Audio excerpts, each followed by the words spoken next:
Hello everyone, it's Theme Park Avenue, I'm Eric, and I'm talking today about one of my favorite roller coasters in the world, Fury 325, because recently, I found that this is becoming the new Millennium Force.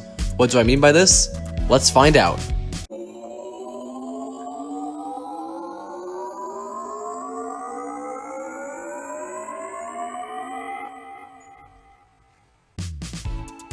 Before we get into the topic, please subscribe to the channel so you know when new videos come out. Now, what is this video about exactly? Well, Fury 325 is my second favorite roller coaster behind Steel Vengeance. I think it is amazing. However, after I did a tournament for roller coasters in December, I found that many think Fury 325 is overrated. And given that it has kind of gone down in some rankings, I wanted to really see how this really compares to how Millennium Force dropped in terms of how much people liked it. Let's talk about Fury first, some background on how this all happened. In 2015, Fury 325 opened to the public. It was widely regarded as the best roller coaster in the world right then and there. Many agreed with that. Coaster Studios had it at the top of his list.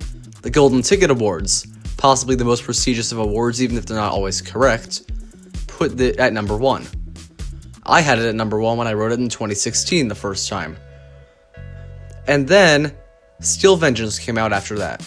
Steel Vengeance was suddenly the number 1 coaster in the world. Many thought so. Many thought it was better than Fury 325. I agree. However, the Golden Ticket Awards continued to go to Fury 325. So I believe all of the potential Fury hate began with the fact that many still called it number 1, even though a lot of people thought there were others that were better than it. So, in terms of overrated, it's not that the ride was worse than expected for some, but it's more just that other rides were now better. Let's compare this to Millennium Force, as my comparison may seem weird without background. In the year 2000, a new breed of speed, oh wait, that's Cheetah Hunt, Millennium Force opened, and it was number 1. Many thought so. Golden Ticket Awards, it was winning all of them. However, roller coasters came out after it that some thought were better. Whether it be Intimidator 305, or Superman the Ride at Six Flags New England, or even some wooden coasters like El Toro. Many people thought Millennium Force was not the best. However, it continued to win Golden Ticket Awards. So people decided to start really bashing the thing for getting way more respect than it does. It should get more respect than it does currently, as people constantly call it Millennium Forceless. Perhaps many are joking, but I think a lot of people genuinely believe that the ride is forceless because they don't want it to be number 1. So Fury 325 is kind of becoming this. I see so many people saying this. It's just a B&M. It doesn't have the intensity. Newer rides are so much better. Stop loving this thing. I'm just not sure how to feel about this, because I do feel that for Millennium Force, a bit of a rebound was made, where some people came out and said, Millennium Force is great and does not deserve the hate. I am definitely in that boat where I think it is way above what most people say. And I think maybe 10, 15 years from now, Fury will be in that boat, where a lot of people defend it and say it's really great and one of the best roller coasters. However, in today's world, roller coasters, people are not trying to break records anymore. They are just trying to make roller coasters as great and appealing to crowds and masses as they can. I personally think Fury is one of the best roller coasters. And while plenty of new stuff has come out afterwards, nothing I've ridden has quite surpassed Fury with the exception of Steel Vengeance. I've been on some strong rides. I went on Velocicoaster, and I still don't think it's better than Fury. Some do, but I feel that as more people continue to think that other new roller coasters are better than Fury, it will be deemed more and more overrated, until a certain point where people will say it's good, but it's out of date. And unfortunately, I feel that dated is the word a lot of people use to describe this at Millennium Force now, where people think newer rides are just more appealing to them, and they have certain things that the old rides don't. I mean, Millennium Force does not have the same kind of elements as Intimidator 305. same manufacturer and all, but that one is much more focused on being very intense and snappy, while Millennium Force is more about big elements and sustained speed. So, where exactly will Fury fit into all of this? Well, not for a very long time. We have found many coasters that a lot of people have called better than Fury 325.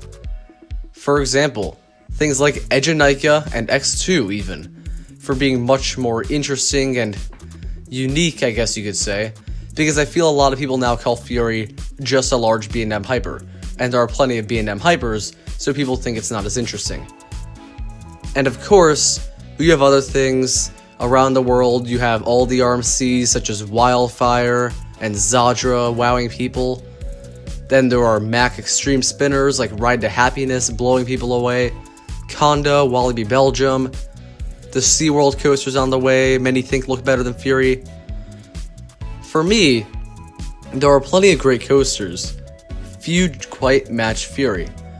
And I think the big thing really is that people are more interested in the innovation of new ride systems and new elements and things that haven't not been tried before. Fury 325 did have some elements of originality, but now that people have experienced it plenty of times on Fury, perhaps they think it's getting old.